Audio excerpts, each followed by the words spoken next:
Aloha, welcome to another edition of the Above the Bridge podcast. I'm your host, Thaddeus Park. Whatever platform you're listening to this on, or if you're watching on our YouTube channel, please like, subscribe, tell a friend, and thank you for being a part of our ohana. Aloha.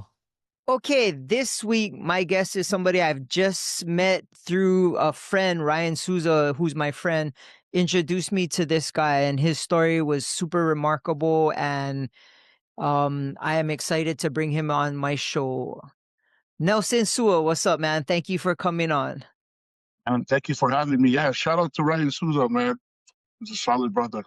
Yeah, I knew him since we was little kids. He used to play for the Cardinals, minor leagues at Heia's school, I think it was. And yeah, we used to play baseball together and against each other. And yeah, he's on solid brother since little kid times. So you have been brought up in Hawaii and your family name has been pretty famous, and maybe not for the right reasons, but you're kind of turning that around and kind of showcasing a lot of love and aloha, and these kind of stories inspire me, and I'm really excited to have you talk on my show about it. Let's get into it, man. Like, when you were growing up, how was life like when you was a kid and stuff? Yeah, before we get in, I just want people to know that hey, shout out to the world. Aloha. For us as I share, this is just not to glorify or edify anything we did, but to give insight and understanding to why. So our childhood home was one of violence. When you're in it, you don't know, right? Until Yeah. until you kind of eventually you start to see other homes, other people, the way they conduct themselves, and you realize, like, man, so our home was pretty rough. Um, Collectively, my siblings have done over 230 years of prison time. The University of Hawaii once attempted to do a case study, in our family. My brother was the youngest convicted murderer at 15, and it all came down to one man's inability to raise his family right. And that's the one thing as I share with the youth, in the schools, is to understand how important righteous leadership is. Right, it's about not swinging left to right. It's always doing things right, regardless if somebody's watching. Right, just to and be rooted in that, doing things right. And so, even with the women, with the girls, it's letting them know to, hey, build value in yourself, you know, and continue to grow. The more knowledge, and that's for both sides. The more you attain, don't be such in a rush to go find someone. Once you build your value up, that right person will come along. So our home was rough. And so as young as 9 years old, my dad was a boxer out of Waianae, and he was also a killer. So as kids, he used to take us out to see to kind of guide us into that journey. And I remember 9 years old, he took me and my brother out, and we went out to the cane fields, and there were three men, one on each side of this guy that was on the ground, and the guy was just kind of pleading for for them to let him go. And my dad told us not to look away. And so he gets out of the car, he goes up, he says a few words to the guys. They end up handing him a gun, and Oh. the gun was like the dirty Harry guns. Oh. Yeah, it was like a dirty gun. So uh, it was the first time I ever heard a man scream and cry. I can actually still remember the sound of his voice, and also the picture of how I seen him the last moments of his life. This guy was muscular. Right? He was a muscular guy, and looked strong. And it's one of the reasons why, as I grew, I never, sometimes you see guys get riled up and, you know, start to yell and scream, and I never was into that.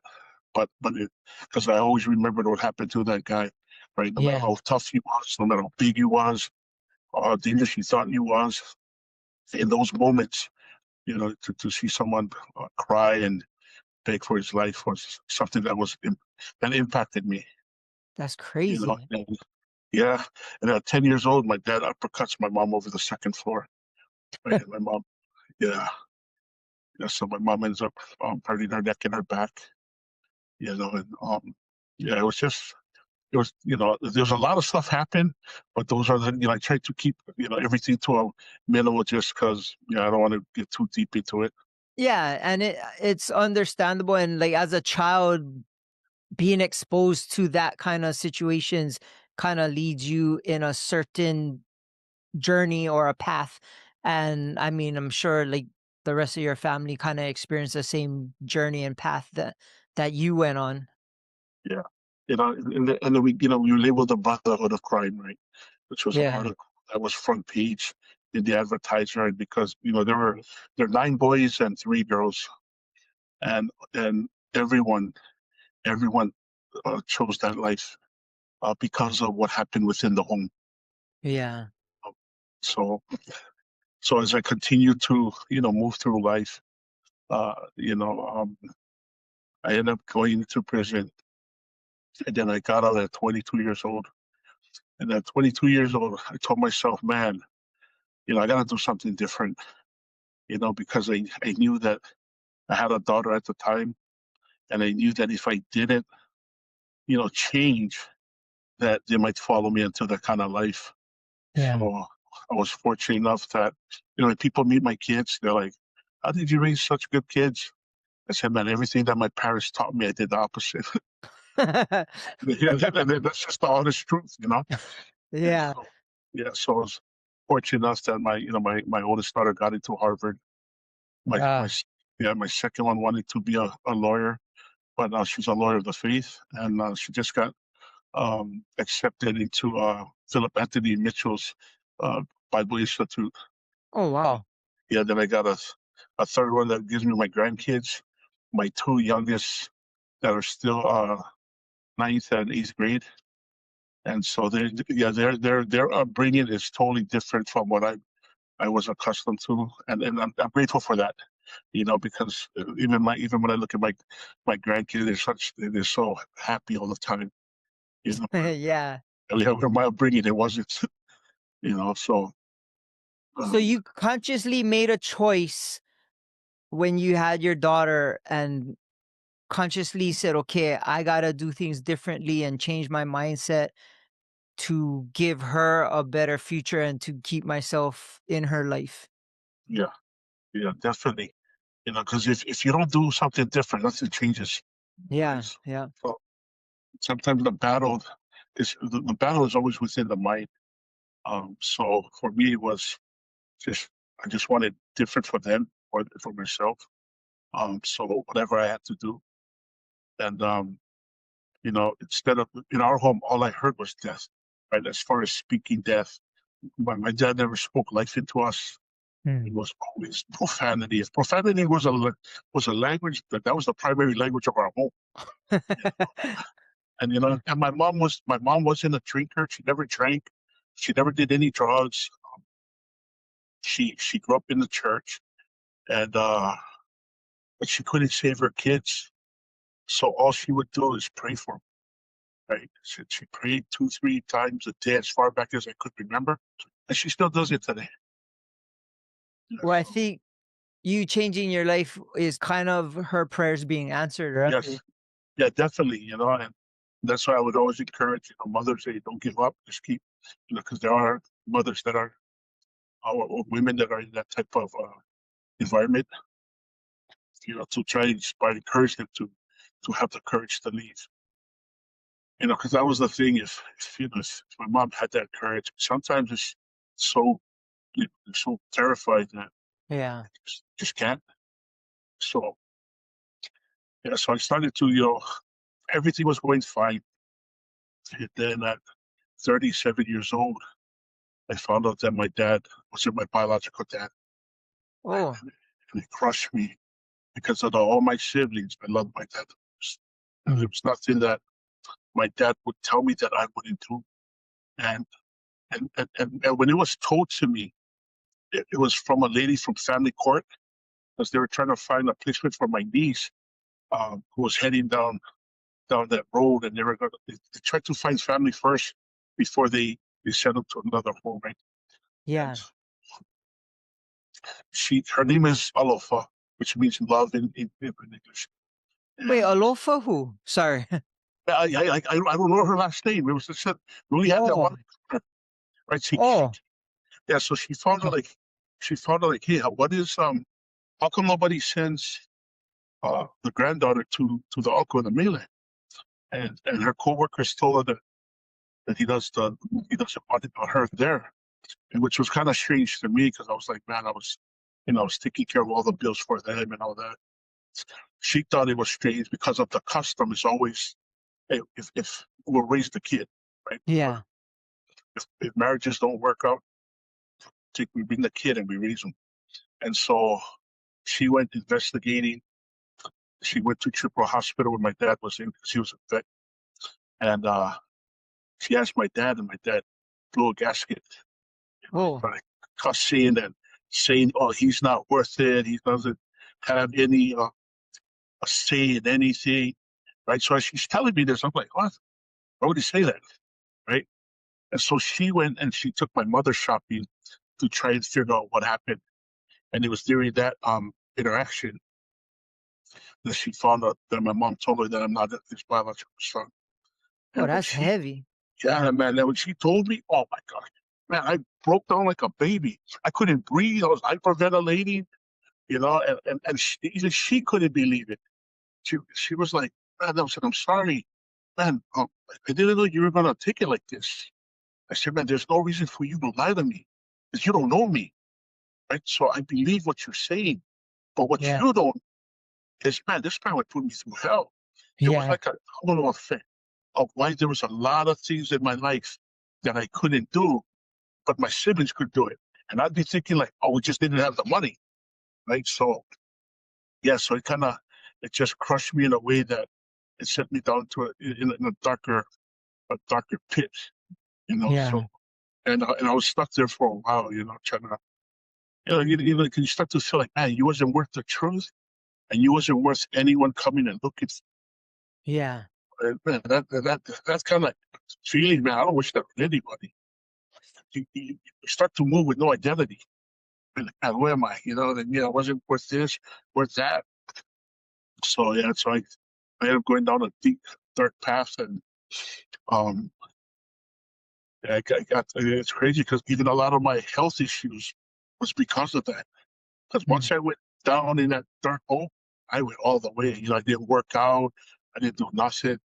I just drank, you know, drugged out, and did you know, whatever to mask the pain. Yeah. And yeah, so it was just a dark time. I left my ex, the kid's mom, the kids. So because when you don't feel that value, and you cannot see value in anything else. So I felt like, Yeah. man, you know, we was always arguing, and the last step was one of us to leave.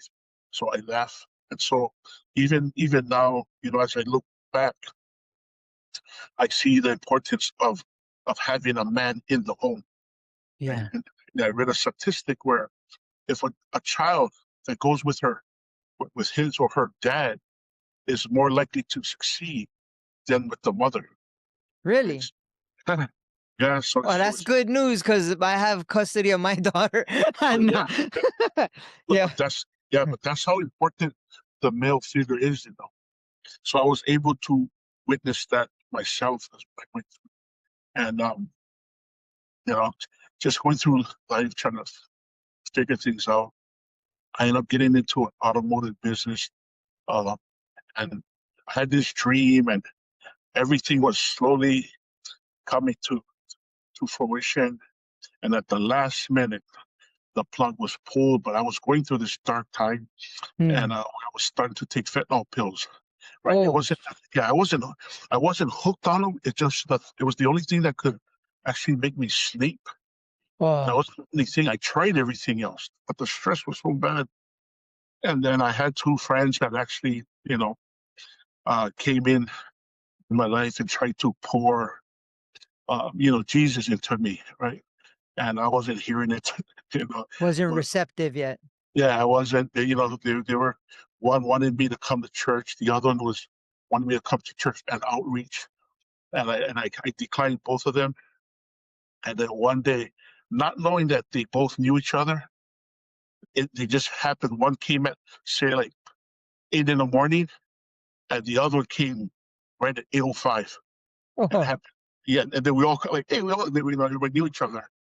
And then from there, um, he his name is Mana Lion, and the other guy's Danny Katoa. And so Mana invited us to his pastoral ordination, which in my mind, that's a high calling, you know, because of you're in charge of guiding souls, right?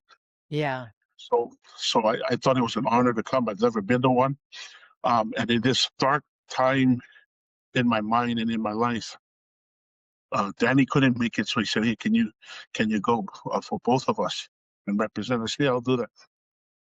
So I get over there, with all this trauma. I walk into the Lord's house. I pass all the greeters. Nobody says hi to me. There's like 10 of them. Step onto the carpet, and literally the Spirit of the Lord falls upon me that I almost fell. I Oh, grabbed onto the chair, and I'm like, "Man, what just happened?" like you Oh, felt it.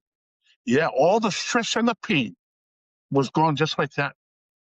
It was just gone like that. Yeah, it was like carrying around 10,000 pounds, and then all of a sudden somebody just slapped the whole thing off you. That's how it was. Whoa.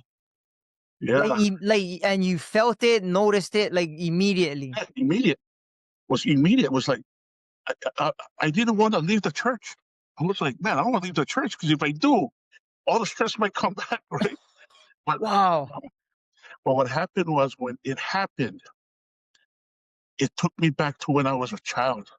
Because when I was a child, my dad used to beat me up and send me to the room. And when he would do that, there was always a spirit in the room that was there. It wasn't there to harm me, but it was there till I fell asleep, right? And then when I wake up, it was gone. And then when I was in elementary, when people wanted to be Spider-Man, Superman, and Wonder Woman, man, I wanted to be Jesus, right? So people would laugh, and I say, "Yeah, when you see him, ask him," right? And and I knew right at that moment that feeling that supersedes all understanding, that peace, it hit me right at that moment, and it was just insane. I mean, I couldn't. Wow. Yeah, and so I'm walking there, right? I'm sitting in a church, and there's another guy. His name is Tala, Pastor Tala. So the church is crowded, but he recognizes me, and he comes up to me and he said, "Hey, uh, are you Nelson?" I go, "Yeah." He goes, "Man," he goes, "You're needed for a time such as this." When he said that, he didn't know that in my head, it was going at a rapid speed on what he was telling me. And so when I left the church, I went to go see a friend of mine, Nathan Akiona, and he asked me, he said, "Hey, how was church?" I said, "Man, I'm going to give my life to the Lord." He goes, "What?" I go, "Yeah." And then he goes, "Man," then he started sharing a story of his brother who one day went crazy. He was someone in high in Hiko, ended up on the streets, eating out of the garbage can, tried to jump off a building, ran onto the freeway, was stuck on the street for 5 years, relocated to River Street, walked into the River Street church, and ended up getting healed. And now he's the number one psychiatric doctor for Queens, right? So he's telling me Whoa. this. So he starts showing me all the videos, and I was like, "Wow, man, I got to meet this guy." And so from there, I ended up. That day was a Saturday. I ended up going to see my mom, and my mom. What was interesting was my mom was always known for doing the prayers in our Yeah. household, and so she was at a care home, And just out of her sleep, she said, "Son, I'm a good person, right?" And I said, "Yeah, Mom, you are." She goes, "I love people." I go, "I know, Mom." She goes, "No, I really love people." I said, "I know, Mom. Your husband was the ill, right?" And she goes, "Do me a favor." And I go, "What, Mom?" She goes, "Can you pray for me?" When she told me that, I was like, "What?" Like, yeah. Even when I told my brother that night, "What?" I said, "Yeah." Yeah, she asked me. So when I prayed with her for her, I ended up leaving. That was like the nail on the coffin for me. And so the next day, I ended up uh, I ended up breaking down, like fully broke down, and ended up crying unto the Lord, telling him, thank you for saving me. There was nothing I could give him but to give him me.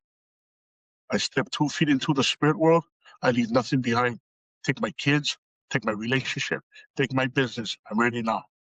And from right there, that everything started working.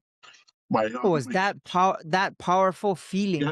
yeah, yeah. It was like I was broken, man. Like it was, but I was so grateful, and that's the thing, even that carries me today to always remember what he saved me from. So I keep moving, knowing that he's real, that he's there with the brokenhearted, and there's redemption for everyone, right? Regardless of what kind of pain you're going through. I know that if he saved me, he can save you, and he'll meet you wherever you at. And that's been the blessing that I've received is eternal life, salvation, right?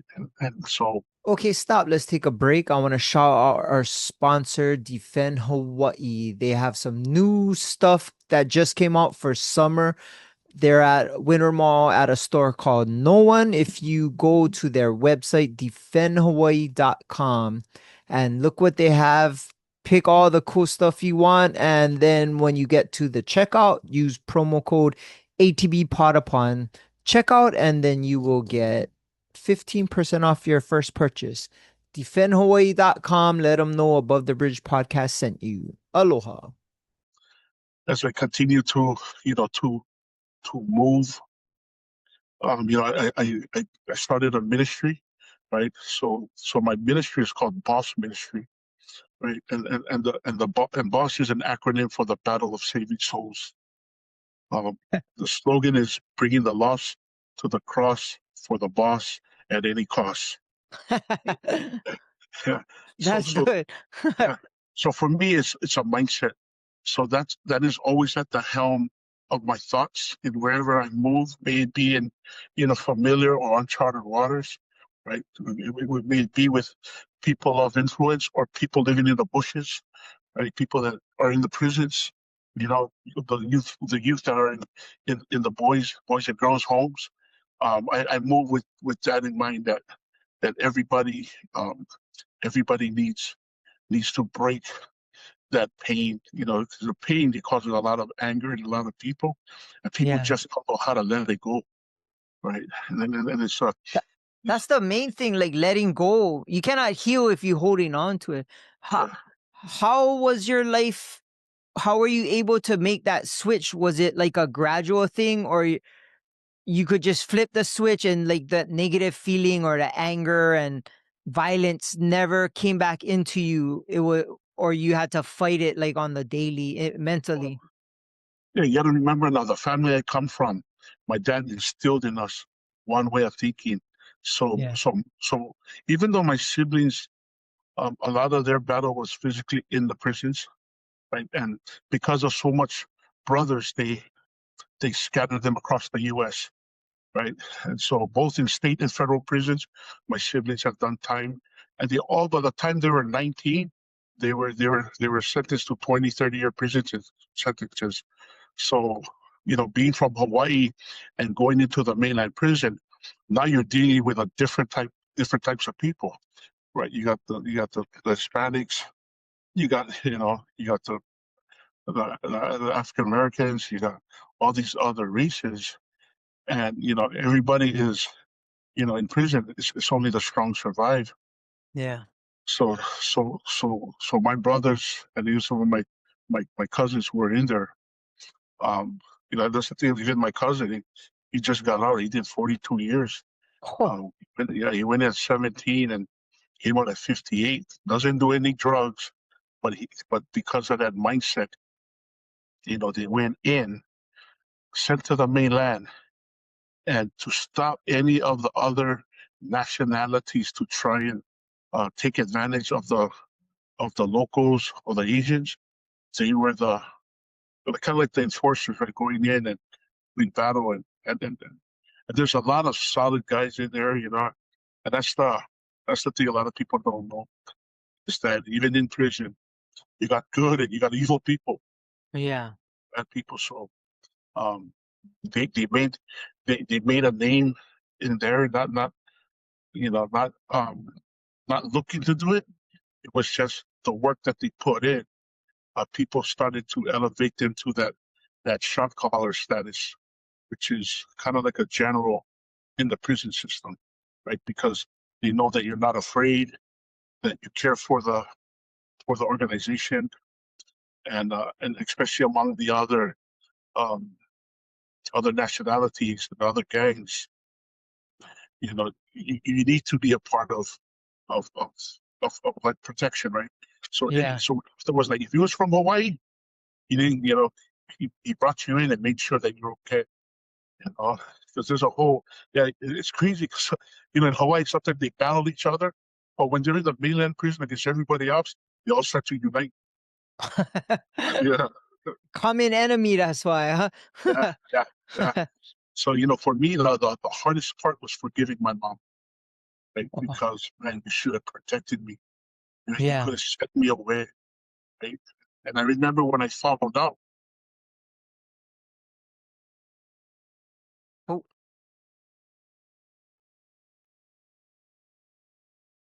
oh, you didn't lock I up. said, man, why did you, Okay. why did Okay. you, why didn't you just put me in the trash can? I would have Oh, survived. You know what I mean? yeah, It was, yeah, yeah, it was so that was the part, and then what ended up happening was my mom refused surgery, and I came to visit her, and because she refused the surgery, they couldn't give her anything stronger than Tylenol for the pain. So so she was like screaming in agony. Man, it was like I was listening to, man, who's that? And it was coming from her room. And and when she was yelling and screaming, the nurse told me she was like that for 2 days. oh, wow. And and in her agony, she looks toward me and she said, "I'm sorry, son," right? And she said, "Lord, please, Jesus, please help me take this pain away so I can talk to my son." Because I think another week, then she would have passed Yeah, because she wanted to. She was tired of being here. And so when uh when I saw that and I heard her agony, man, I broke. I broke. I cried because I was like, man, I realized that you were a victim too in all of this. yeah. So I fell to my knees. I asked the Lord, please, I'll take this pain away from her. I'm going to make it right. Give me that chance. And as soon as I said amen, she looked at me and she fell right. She fell asleep. Oh, wow. She just knocked out. And then so the surgery that she didn't want to take, my brother came in like right after that.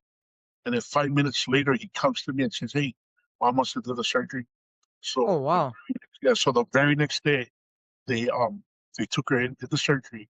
And so when I came to see her when she was resting, she was knocked out cold.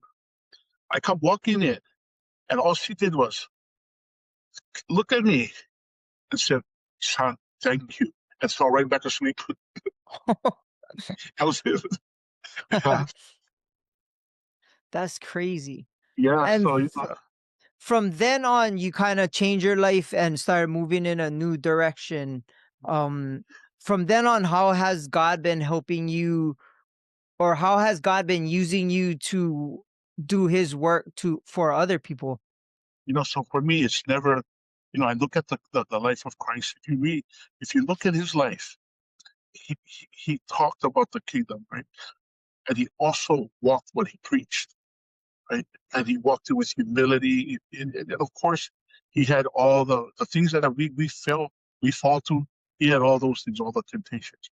But when I start to see the way he walked and he walked onto the cross, you know, that's the that's what I try to be, just like that. So when he moves me, it's never where I come to a place of condemnation to anyone, but correction, right? To wake people up, and some people are going to receive it, some are not, right? Yeah. But I won't ever come from a hostile position or try to, beat somebody down with with with my faith, but try to show them what my faith is all about by the way I move. And because of it, the Lord has opened up so many doors for me in such a short time. So so Mike Lambert, the state law enforcement director, I invited him to hear me speak at one of the high schools. And when I was done sharing, he comes up to me and he said, "Man, brother, um, when I heard you gave your life to the Lord, I thought it was a joke." Right? And I said, Oh, "Man, you're not the wow. only man. A lot of people couldn't believe, and the prisons couldn't believe, the underworld couldn't believe, the union guys couldn't believe. There was so much people that couldn't believe, right?" And and he told me, he said, "Man, you got to start a program." And I said, "For what?" "I'm just going to share the story." And what was funny was, prior to me sharing with the students, so there were like 1,800 students, I shared it with the teachers, right? And Oh, my hope with the teachers was to share what a broken home looks like and yeah. how important they are, that they might be the lifeline from some of these kids, because some of these kids are one day away from committing suicide, right? Yeah. Because so what I didn't know was when I shared it with the teachers, um, and when we did the student assembly, the administration came up and told the kids, if you guys feel traumatized by Nelson's story, there is help for you over here, right? I'm thinking like, nah, these kids are way tougher than that, right? So not knowing that when I shared it with the teachers, a bunch of them had to go see a therapist. Oh, they felt it. Yeah, because they couldn't believe that I went through this. And you know what's crazy? I have a prison guard that used to work in Halava that became, I think, a teacher or a coach. So he was sitting in the audience. So he came up to me and he said, "Yeah, they're all asking me if what you say was true." And I told him, "Yeah, everything he's saying is true." You know, his his his family has so much respect in that prison, right? So he was just so you know. That's when, and then a few weeks later, I saw on the news where the remember when those girls in Waiawa bullied that special needs Oh, girl? yeah. Yeah. Yeah, Yeah. from right there, right when I saw that, Shield was born. Okay. Yeah, so I created Shield. And So what Shield, what is shield? the values of Shield makes up its name: strength, honor, integrity, empowerment, leadership, and discipline. Right? It's basically going into the schools, sharing our stories, engaging with the students, and combating the bullying. Right? To address it, and the approach has always been the aggressor, the victim, the bystander, the teachers, and the home, right? Then you can add a sixth one, the community. And Yeah. so the so the it's just starting to to grow, and I'm excited because a lot of people, a lot of people don't see it being possible because bullying starts from home because it started in our home, Yeah. and I noticed with a lot of these kids, and that's one thing with some of the teachers, I said, do not think that these kids are stupid, right? Yeah. I go, the 12-year-old kid today, it's not like the 12-year-old kid when I was growing up. Oh, for sure. Yeah, Yeah. yeah. The 12-year-old kid today is probably like 20. Yeah. Yeah. you can hear in the way they talk, the way they think, the way they, because I see it in my two youngest ones, right? The way they conversate with me is like, wow, you know, They're on another level. yeah, they're on another level. So, and the thing about the kids and what I've noticed, and we all can testify to this, when we were growing up, we knew more about the community than our parents did, Yeah, right? for sure. Right? Yep. We knew who was who, Yep. right? So I try to encourage, hey, listen to the kids, because if not, they ain't gonna listen. So, because of our story, when I share it, these kids can relate, and knowing that I came from that life, Yeah. right? What they're going through, and because of it, they're more apt to come in. Some of them, they'll just share right in front of the teacher. They start sharing stuff about their life, um, and it's such a beautiful thing. So, and the way I got into the political realm, um, was I was already doing political things at the state capitol, but what was crazy was the quota wins, or the quota rain, when they came, that day I was invited to go to a groundbreaking ceremony for a storefront, which is in Waiua, an alternative learning program with Auntie Colette, who kind of oversees the school now. And she was actually there when I was going to school. And not only me, Senator DeCourt also went there. Right. Okay. So, yeah, so it was supposed to have almost 100 people there, but there were only, because of the rain, this was at 10 in the morning, only probably 20 adults and about 40, 50 kids. I came there just to sit and listen. But what ended up happening was that the Colette ended up, um, she ended up wanting me to come and speak. Right. So she introduced me as this is Nelson SUA from Waikaho. They were labeled the Brotherhood of Crime. And then all the adults turned to look at me. And then I realized that they're all like Senator Ron Koichi, who's the Senate for President, Oh, Senator wow. Frederick De La Cruz, Senator DeCourt was there, Samantha DeCourt, Senator Michelle Kidani, uh, uh, Heidi Armstrong, who's the Deputy Superintendent, and Okay.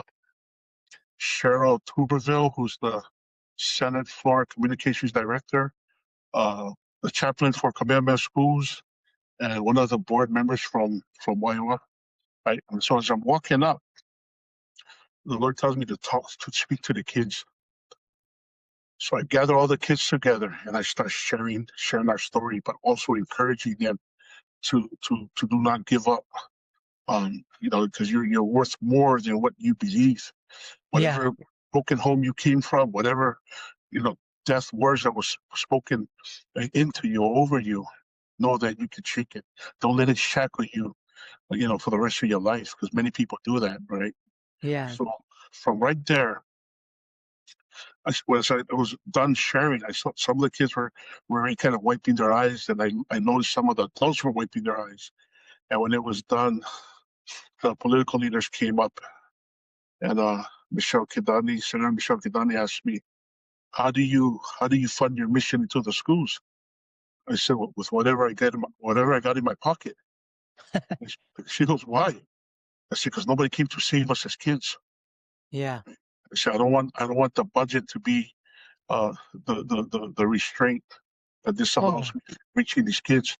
yeah. So it was like a whole period that I was just going into the schools, and wherever I could get in, just to share our story, to bring hope, and you know and now I'm actually in the middle of drawing up a proposal for funding, right? Uh, with the legislature. So That's that is, awesome. yeah. And I also got into the the DOE as a vendor, just finalizing the paperwork.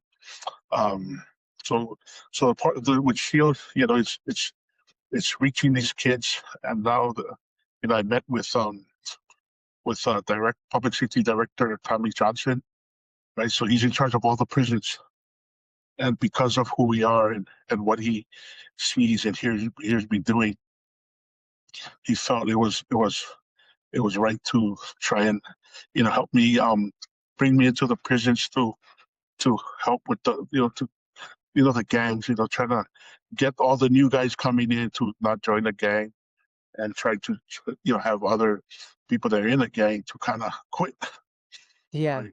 So, but in that, um, we'll be able to bring like the bullies, right, the aggressors.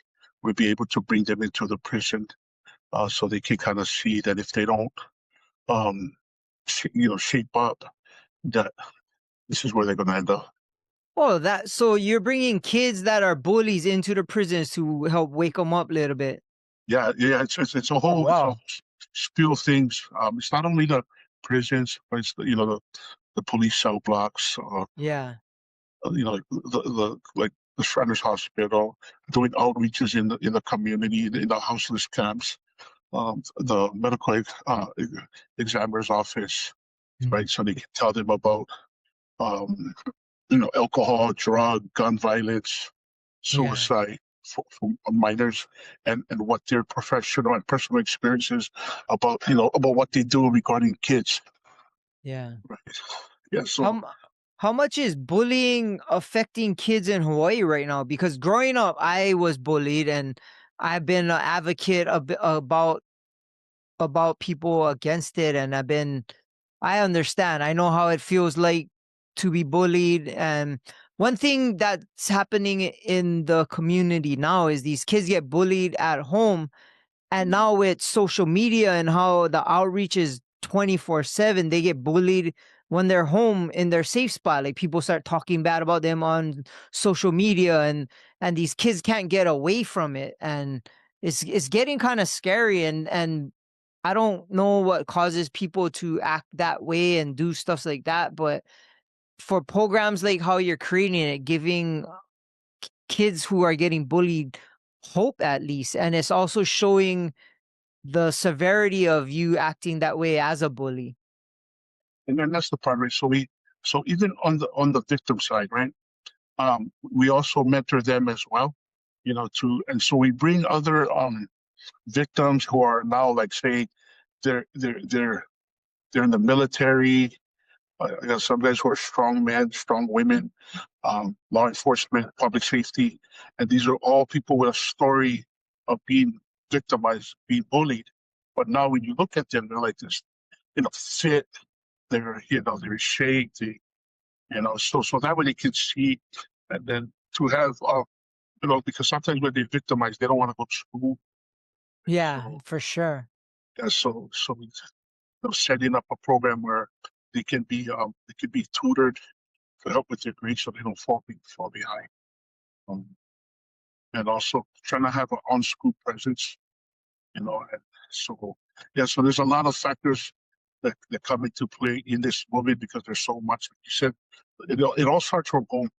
Yeah, Then you got to worry about the cyberbullying aspect of it. yeah. So the thing that's good too is that we will visit the home. She'll go visit the home of somebody's bullies, their parents, and Oh, wow. because sometimes the parents, they've never been to prison, right? Yeah, Well, they're trying to live out their dream because they weren't anything in high school or growing up that they push it onto their kids, not understanding that the path that they've laid for their kids, they're going to end up in prison. yeah. And so it's, we share our story with them as well, so that way they can understand, and then from there they sign a consent form, and then we mentor their kids. Oh, that's super cool. Okay, let's take a break. I want to shout out our sponsor, iRep Detail Supply. They're your one-stop shop superstore for everything you need to detail whatever vehicle you have. Three stores they have, one in Temple Valley Shopping Center, one in Vegas, one in YPO. Their staff is legit. They know everything they need to know about their products. They can help you answer any questions you have and show you how to use everything they have in their store. I would also go to their website, irepdetailsupply.com, promo code ATBpod upon checkout, 15% off your purchase. irepdetailsupply.com. Aloha. How has this program been positively affecting families? Uh, that right now it's always positive only because it's bullying, right? Yeah, Sometimes with parents, they don't. Nobody likes their kid to be bullied, yeah, and so when they know that there's a there's an organization that is addressing that issue, and not just any organization, right? Because if you look at all the people that have come to support Shield, from a political, law enforcement, education, public safety, um, these guys wouldn't come to the table if they felt like I was just like everybody else, and yeah, not to discredit anybody that's doing it, but they know that the story is so powerful that because it's validated. You can go online, you see the the Brotherhood of Crime article, and even my three sisters, right? My one sister ended up in the mental hospital like over 10 years. She was a preschool teacher.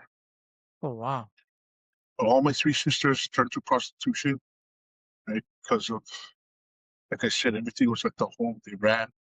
My one sister was wanted for murder, and she ended up running away from Hawaii in the 80s and ended up dying outside of the country. oh wow, She never came back home. And my other sister, she died of a drug overdose. And, I, oh. and so, look, being raised in that type of environment, man, I wanted to be a cop. When I was in school, I literally wanted to be a cop. And I didn't know the difference between 17 and 18 because nobody told me. Right? Oh yeah, yeah, How you get in trouble, right? So you're an we had, adult. we had an uh, police officer that retired. So he was working for the school, and he would tell me, "Hey, you'll be a police officer." So he would kind of talk to me, and he would take me, and like the police academy was being built in my town, so we kind of drove by it, and then my uncle was working in Halava, and he was telling me that when my cousin graduates, me and him, and he's going to pull us into the prison. So I said, okay, right on. Then as a senior, 18 years old, I do the dumbest thing and get in trouble. Right? Then a couple of weeks later, they both called me saying, you can't become a police officer and you cannot work at the prison. Well, nobody told me why. Right? So, yeah, so like, oh, you just couldn't. So I was like, okay, whatever. Right? I'm thinking like I could just get one job, any job, and I could get hired. But that wasn't the case. I Oh, would quit for orientation 2 days later, man. I'm getting X'd out of the meeting, right, out of orientation because of my record. oh, Yeah, but you know what? I share this that if I ever became a police officer, I would be a corrupted one, right?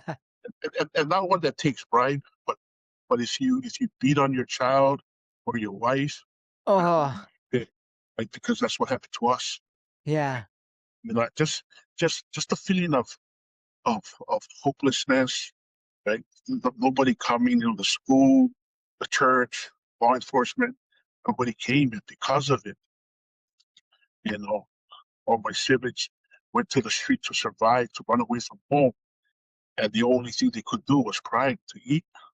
yeah, And just you go into like say the boys' home back then. It's not like now. You had 150 kids in there. Right? Now you had probably like 30, 40.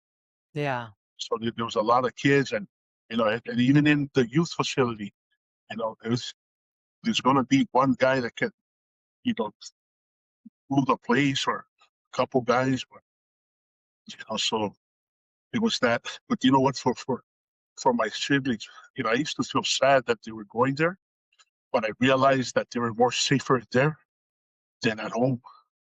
You that know, makes sense. Yeah, because school was a thing. They went for school, the social skills. They able to go out and do things that the boys' home allowed them to do. Work.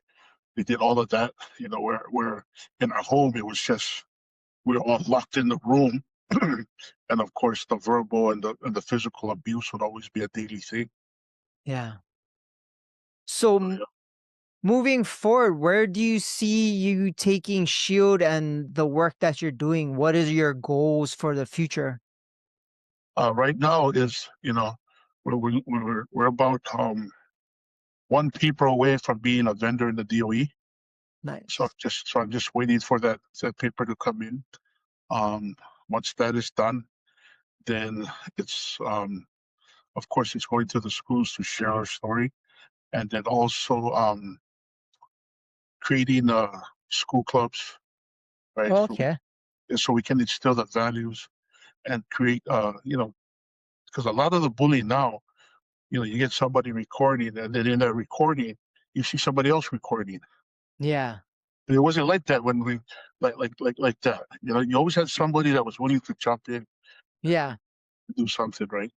So so that's where I kind of see it now. I mean, it's a few, maybe almost a year ago, I turned down a movie offer on our family story, right? Oh, This LA producer wanted us to, um, he wanted to make a movie because he felt it was impactful. And all I wanted out of that movie was you shoot it in Hawaii, you use Hawaii actors, and all I wanted to do was proclaim the name of the Lord, just people out of the dark. And I wanted to do an altar call at the end of the movie. That was it, yeah. right? And of course, after like 3 months, the script came out. It was totally left field. Oh, Worked out some kind of deal because he was in the movie business for almost 40 years. He worked out a deal with Lionsgate, and he was going to work out a deal with Netflix for some kind of documentary. And he told me to go pick out my mansion. And when he did that, I hung up the phone and I blocked him, right? And then the other, I think they call him an executive producer, the money guy, he ended up yeah. calling me 2 weeks later, asked me, "Hey, how come you're not answering his calls?" He said, "You blocked him." And I told him what happened. He said, "Well, if you feel like the Lord is telling you that, then I respect it. But Yeah. get him and kind of see if you guys can work it out." So he flies down to Hawaii. We meet up, and he tells me, "Man, I didn't tell you that." I said, "No, you did." We kind of going back and forth. I looked at the script. He told me, "Did you read the script?" I go, "No, I just looked at the cover. It's wrong already." Right? Because he wanted to label it the um the 12 the 12 disciples of Solomon or something like that. Oh, And I was like, man, everybody knows we're from Hawaii. yeah. Uh, People know we were born there. So we went back and forth, and then he said he didn't tell me that. Uh, he didn't say for me to pick up my mansion. I told him, as simple as this, man. It's like we doing a drug deal, and then you tell me, let's go to church, right? It was Yeah. that foul that I remembered it, and it never left my thought. So we were separated. I told him, good luck with the movie. Take our names off the script. I knew he wasn't going to be successful. I just didn't know that he was going to walk into a hospital in LA and not walk back out. Oh, shoot. Yeah, he ended up dying. So yeah, I mean, and not to say I had anything to do with, but whatever it was, yeah, he wasn't, he wasn't going to make that movie happen. But yeah, So, so moving forward, you're taking this to all the schools. Is there a certain demographic you guys are trying to hit, or it's just all kids, not like high school or elementary, is all of them? yeah, all of it, because I always say the the the closer to the root, the better the fruit. Oh, okay. So the younger the better then. And the young, that's where we at. Oh, that makes sense. Because when you start to move around, you start to realize that the intermediate kids, it's more they're more hard than the high school kids. Yeah.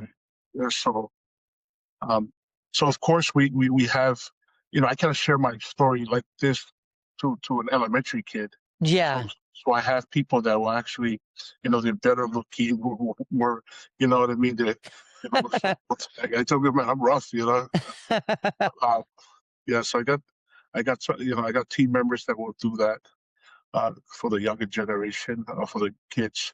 And then the eighth graders, seventh graders, I can deal with them. That's Yeah. awesome. So And I, doing this work for God, when it's all said and done, what do you want your legacy to be known for? Like you as a person and the work you're doing, what would you hope people could gain by everything you're doing? What would your legacy be? it's to see that what the world sees as trash, that God saw it as a treasure, and He moved it that He redeemed us, and that our life that was from pain, it was through pain, redemption, transformation, and purpose. Right. So regardless of what anybody's background is, you have a purpose in life, and if you don't know what that is, open the good book. You see what it is, right? Because in the end, this world is temporary. We're not meant to live here forever, Yeah. right? There is a life after this, and you would be lying to yourself if you think there wasn't. And also, I think that it's just and and and if I can help someone else out, or a kid, the hope is as they grow and become adults that they do it for somebody else. That's all. You Yeah. know, To pass it down, the pass it aloha. on. Yeah, because at the end of the day, we all responsible for each other. That's the Yeah. one thing that the enemy has lied. That in the end, we all responsible for each other. We have an identity that was instilled in us when we were created, Yeah. and it's not the identity of what the world says that we are. Right? There's an eternal place, and after this life, that that if many accept the truth, they can enter that gate. But the sad reality is not everybody will. That's true. Yeah. What would what would be your message to a struggling child or like teenager if they were struggling with bullies and what would your message be and how could they reach out to get help? Yeah. So I have the website. It's called anti-bully.com, and on there's a tab says who's the bully. Right. So there's several ways they can either go to the school, address it over there with the teachers. If not, hey, go there. I'll get it, and I'll contact the school, right? Or I'll reach out. However I gotta, you know, get there. Yeah. I'll get there. But the thing is, it's not to hold it in. Because a lot of these kids, they feel they're scared. Right? Mm, When they're getting bullied, they're scared, and the thing is not to be. The parents, they can. And I know parents too, because sometimes I hear about some of the parents. Man, they're so broken of what's happening to their kid. So when that happens, sometimes they'll reach out to me, and I'll go out there and I wouldn't say fix it, but um, it doesn't happen again. yeah. You know. And even in prison, I've had some mothers call that their son had been assaulted, um, physically and sexually assaulted. They were never that way when they went in, and now the gangs have, or whatever particular group that is, they've started to extort the mother, right, or the Oh, parents, yeah. yeah, to pay for protection, right, or they're gonna, you know, and so when I get those calls, then I'll reach out and kind of put the word in the prison to kind of, hey, man, this guy's mom is our friend, right, and Yeah. majority of the time it works, right, they kind of, but then there's gonna come a time when I feel like it's not going to be that way all the time. So just to come along and have the blessing of Tommy Johnson, the public safety director, Mike Lambert, who's the state law enforcement director, um, Keith Hayashi, those guys at the DOE, and our political leaders, to allow me to go in and really reach the adults and the kids Yeah. to let them know, hey, this is not, we have a bigger fight that's coming to Hawaii, and people don't, some people are distracted, back in the biblical times, they would just kill off the kids, right? But Yeah. now they don't do that no more. They just brainwash them, right? Just It's brainwash easier, huh? them. Easier, and it's, and Yeah. it's more effective. Right? So that's what I see. It's sad. It's sad when I share with the kids, man, the worst darkness is the one you don't know you're in. Yeah. So if we can create a program that allows them to grow into a leader of value, righteousness, then that means that they'll produce, they'll find significant partners that align with their values. They will Yeah. produce kids and a family that will be um, beneficial to the community as well. So yeah, so that's the focus.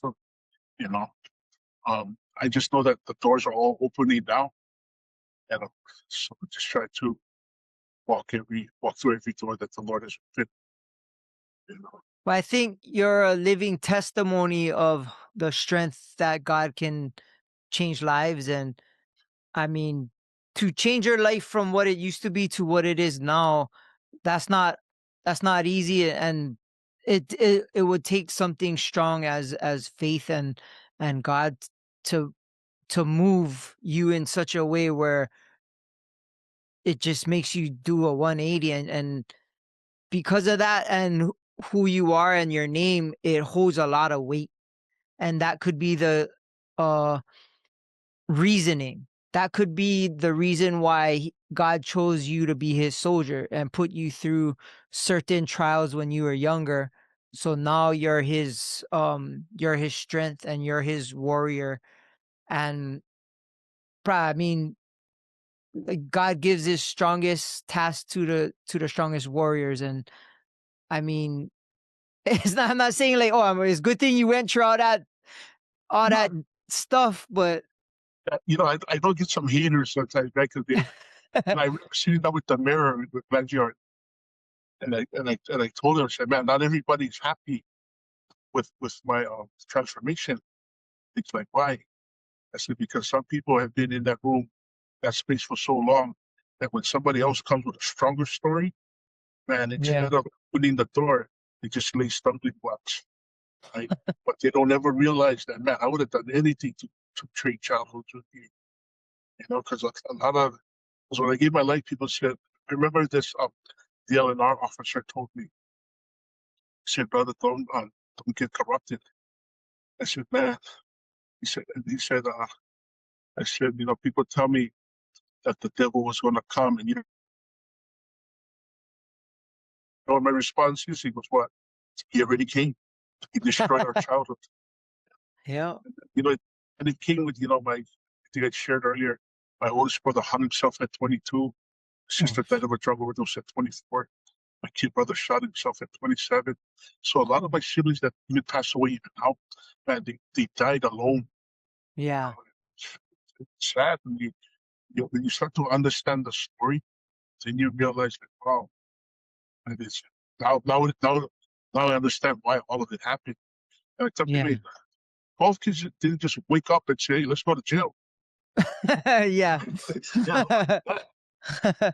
So yeah, so it's trying to you know um, go out and make a difference. And another thing too is like even our team that we do go out, it's usually with public safety, law enforcement, uh, the medical examiner, and with high profile inmates, offenders that have changed their life, and they're vetted too. So the thing that's good is that because of this journey that I'm on, a lot of the guys that do come out of prison that gave their life to the Lord, they're genuine, and a lot of these guys they didn't do like 3 years come out, 3 years come, in and out.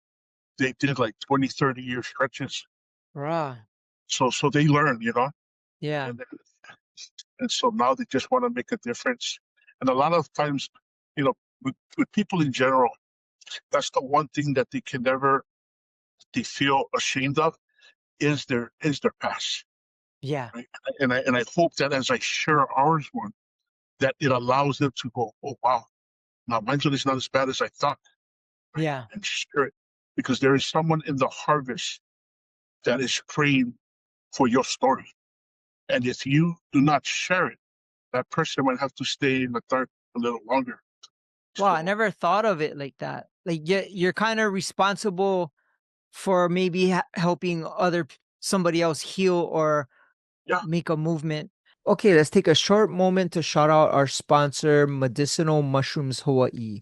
They are a locally based medicinal mushroom company, and they have 5 different tinctures of extracted mushrooms. They have lion's mane, chaga, turkey tail, red reishi, and also cordyceps. This their new one. I take all 5 religiously.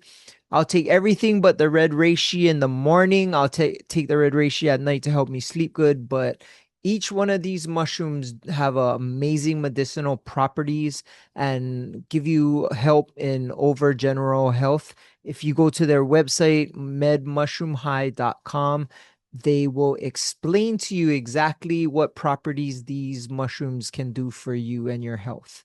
Also, if you want to buy one, use promo code ATB Pod upon checkout, all capital letters. You'll get 15% off your first tincture of extracted mushrooms. Medmushroomhigh.com. Aloha. I am blown away how strong you felt the Holy Spirit. And like I don't think I've ever heard a story like that. I mean, I feel it, but I never like it never knocked me out. It never shook me to the bones. And I think um God made a statement in your soul to let you know it is time that you need to be on this journey. And I think that was the moment. And I think because of that, there's so many lives and so many people that will be affected by you turning to Jesus. And it's like a tree branch. Like you're the trunk, and he's making you strong, and then from there it'll just grow. And I'm glad that you accepted it and understood your mission. And everything happens for a reason, especially when you're following a path of righteousness. But to actually go through it and make moves like that takes a strong individual. And I'm sure you're not having an easy time, but you're just working, you know what I mean? Yeah, just at the end, I share it with people, because I put a lot of my stuff on Facebook, right? And a friend of mine said, "Hey, is that a good idea, for you to put? Because, it might rub some people the wrong way." I said, "Nah."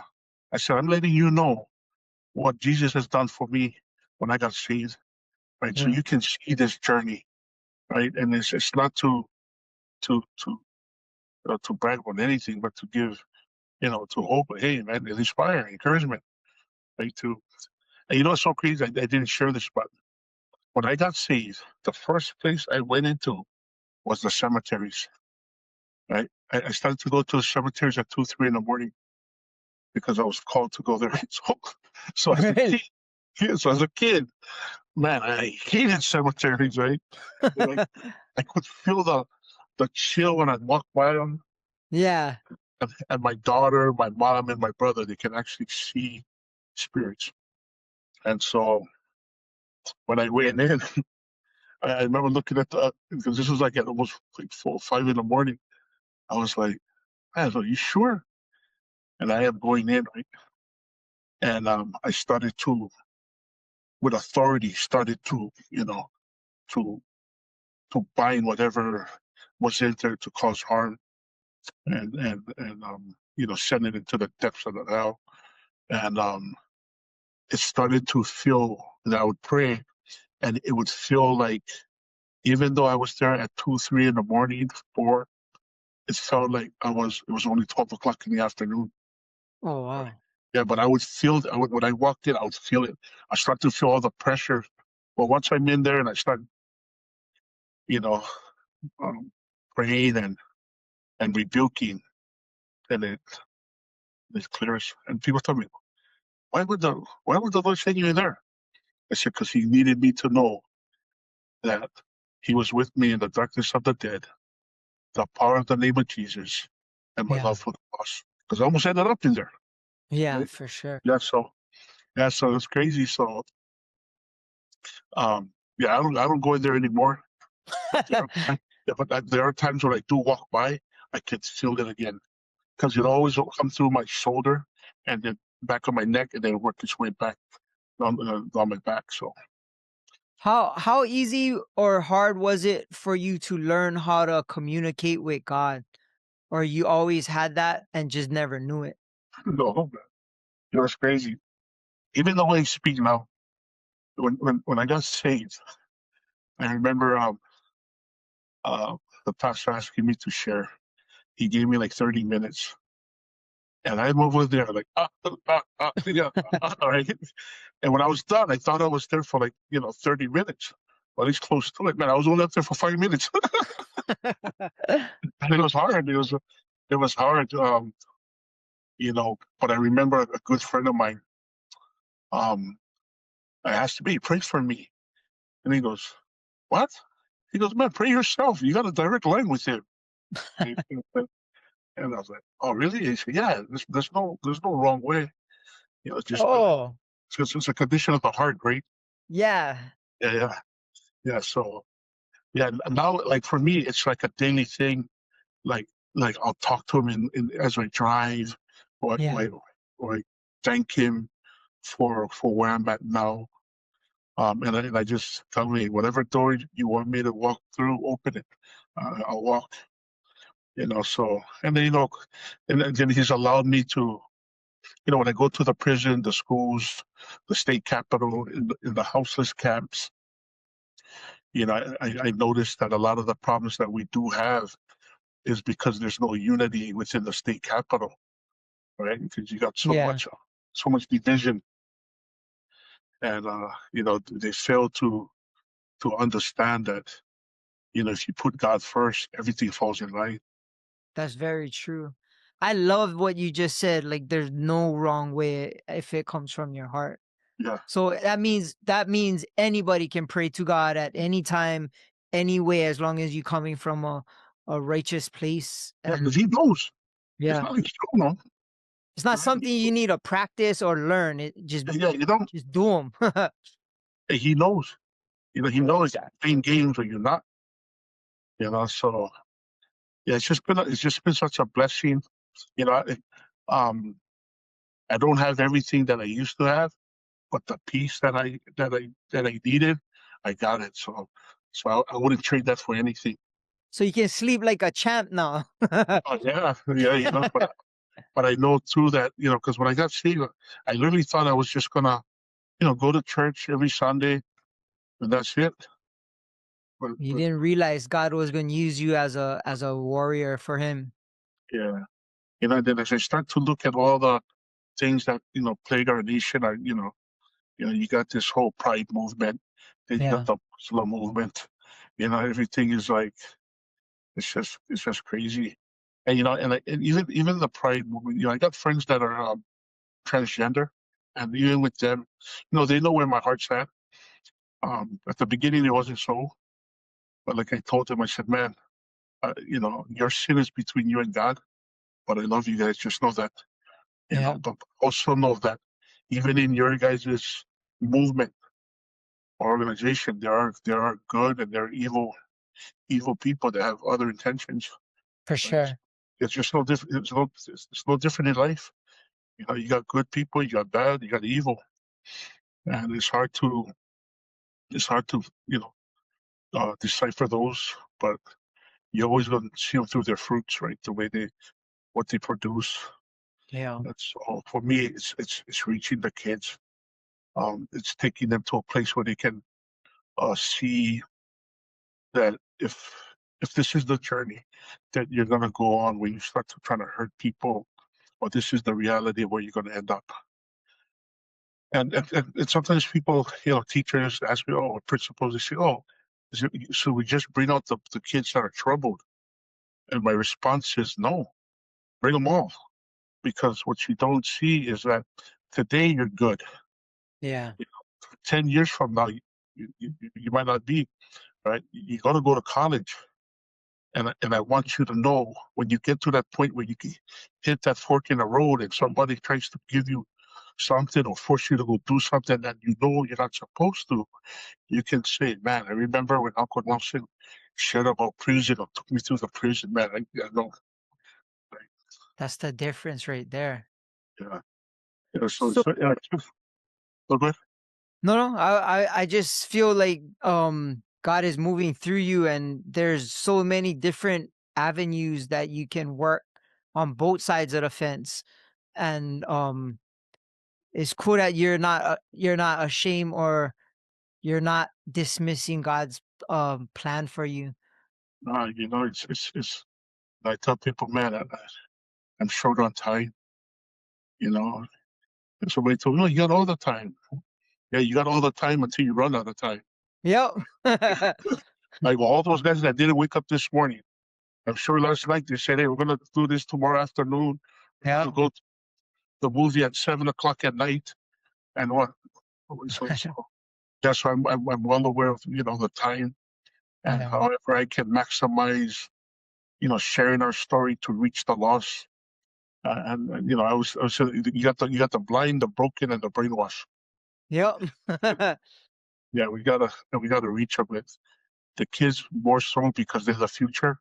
Yeah, And if we don't understand that we need to pour into them in productive ways to equip them as they grow, because this world is cold, right? for And sure. if they're not ready for it, man, they're gonna get eaten up and spit out, Yep. and that's not what we want, especially coming from Hawaii. You Yeah, know, yeah, man, we don't state of a law, but I'm afraid that exactly. we're starting to lose that too.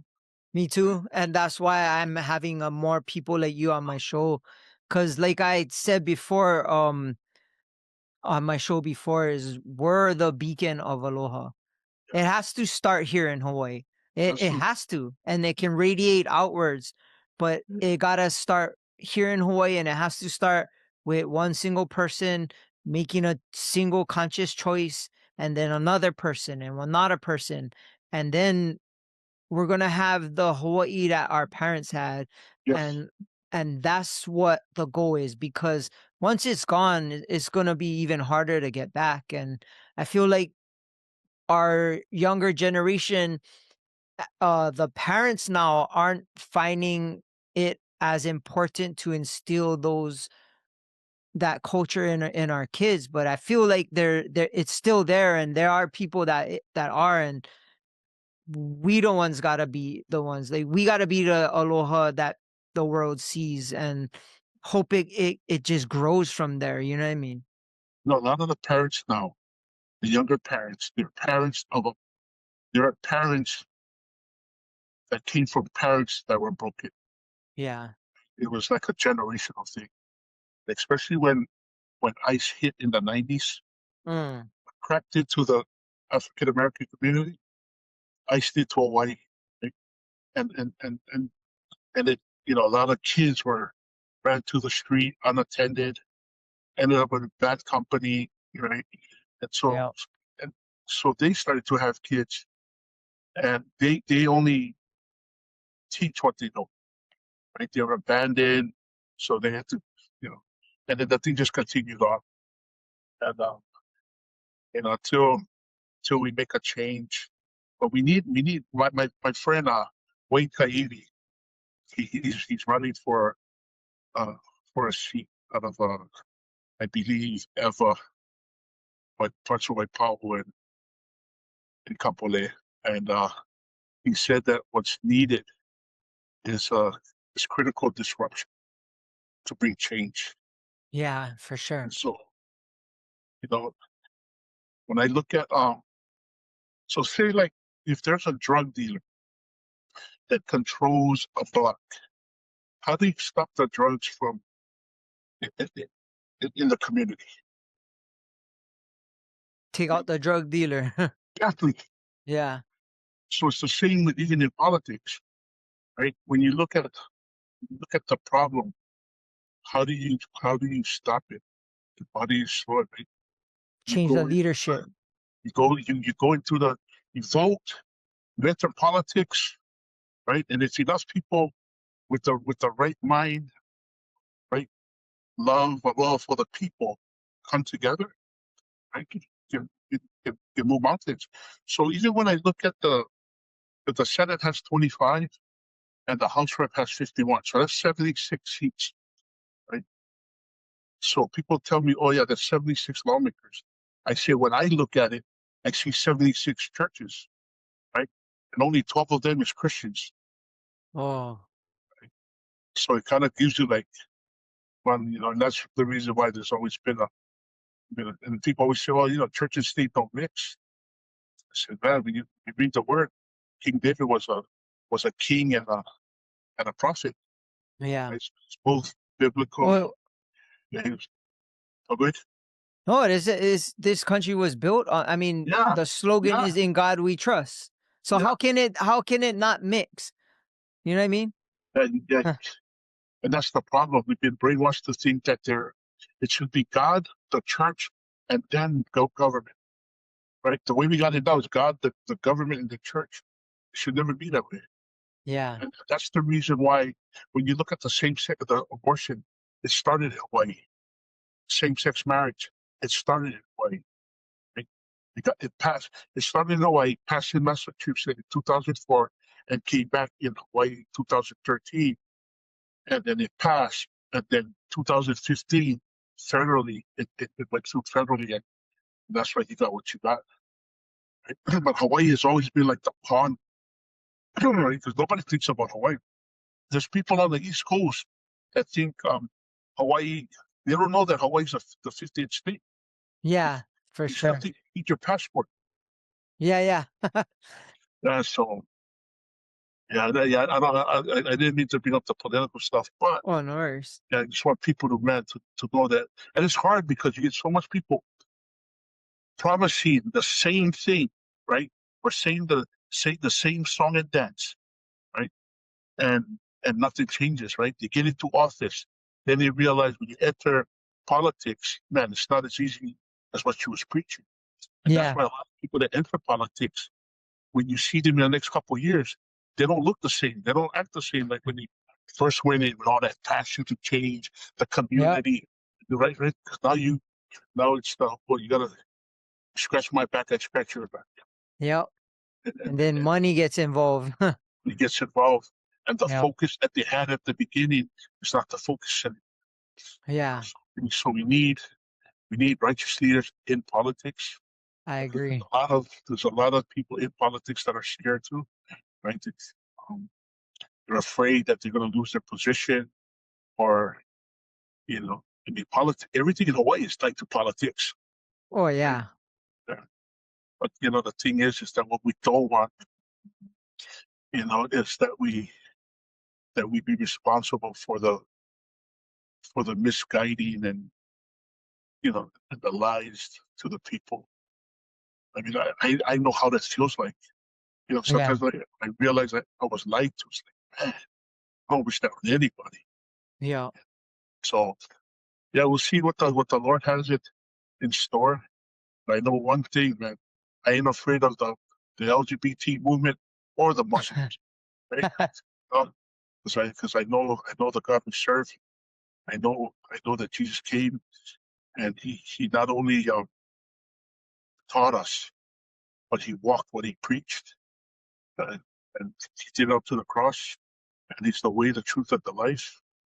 And I just pray that everybody at least takes the time to just go and read. Even if you're not, even if you just take the Bible and just read it for leisure, right? Yeah. Just unbelief. Get good stories in there, even There's like some it's great stories. entertaining, bro. It's entertaining.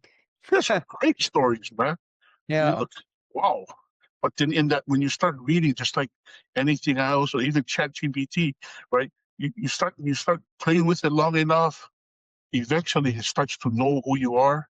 Yeah. That you know what I mean? That, Oh, that makes sense. yeah, yeah, because God is it's all about relation, right? It's not about religion. Yeah. Yep. It's because when it's time for you to go, it's going to be about how how your relationship was with Him. And Yeah. so yeah, so me, I'm not afraid to talk about. about him wherever I go. I've done it in the state capitol, and I'll continue to do it as I move because I know that he's the answer to everything that we have. A Well, lot of people, you're living proof of that. that's the thing, man. And it's crazy because sometimes I'll find myself crying, and I crying because, man, he saved me. You know what I mean? I'm so grateful that he saved me. Yeah. I don't and so, and I know that, we all gonna get old. We all gonna die. That's the one absolute. The Yeah. question is, right, is when, and the bigger question is, have we, um, have we built a relationship with Jesus? Have we accepted him? Because there's many that will, and that's the thing that's good about God's grace. Even on your deathbed, even on your deathbed, if you confess with your lips and you believe in your heart that he is Lord, even on your deathbed, you'll get saved, Yeah. right? Yep. And that's things crazy. Like, so, you get people that got saved 50 years ago, 30, 15, 10 years ago, and those that get saved today, and the reward is the same. Yep. And that's how good he God is. no discriminate. Yeah, he don't discriminate because, yeah, sin, all type of sin to him, there's no different level of sin. It's all the same to him. Yeah. Yeah, so so we just continue to reach the kids, and I've been fortunate enough that a lot of the you know other organizations have come alongside, and yeah, the kids, man. I I see this kid every week. Um, he's been in the program from when he was 9. His parents did something so foul. Now they're going to face life in prison, and so he's 13 now, and he asked me if I could take him home, right? Like he wanted to come in, he wanted me to like be a foster parent to him, right? So it's just, man, it's crazy, this journey, because our home was so broken. And I think that's Yeah. beautiful. So is my siblings. That's what they want to do too. They want to reach the kids because they know that that's what happened to us, right? But So that's what the new news article can be, is yeah, you guys helping people. yeah. That would be pretty cool, huh? And, it's always a blessing when you can um encourage someone else. Yeah. Um, or even better, bring them to Jesus. Yeah. Right? Just for me, that's the ultimate. That's the ultimate plan. It's not to so much to force anybody, but to just share it about him, and then walk in the way he would walk, so that Yeah. when they see it, they know that it's genuine. Because I would rather have people hate me because of Jesus than hate Jesus because of me. Yeah. Right? Yeah. So, Right just, on. yeah. Well, we've been going for a long time, and I appreciate you taking time out of your day to come on my show. I'm I know that this will inspire a lot of people, and it'll wake up people to Jesus and to know, like, yup, I can be saved by him regardless of what I've done. I can start one fresh start from right now. And I mean, like you said, you just gotta have an open heart and just say you don't need know how, you can just do them. Just you know, just call him to his name. Yeah. He That's right. When you broken, calling him. He listening. And it's just a man. It's a blessing every day to know that there's purpose in my life. Right? Like I tell the kids, what took me all my life, my lifetime to learn, I'm gonna pour it into you now, because one day you're gonna have family. Because I go, man, I got saved at 52 years old. Man, I'm 54 now. So I look at that and like, man, time is short. Yep. Right on, bro. Yeah. Well, thank you again for coming on my show. I'm honored that you're down, and like I said, this was a chance meeting from a mutual friend of ours, and I think that was God's plan. And Oh yeah, it's yeah, crazy how he worked. super cool. Yeah. Yeah, and that's how he. I know in scripture it says, you know, to those that love him, man, he always going to be there to answer. You just gotta Yep. always acknowledge, praise, worship him, and everything else can fall in place. Right on. Well, shock us for the camera. Yeah, yeah, yeah. Man, thank you, brother. Thank you for having me. Yeah. All right. Right on. Thanks again for coming on. We're out. Shout out to the Artist Group Network. Aloha. Aloha, aloha, aloha.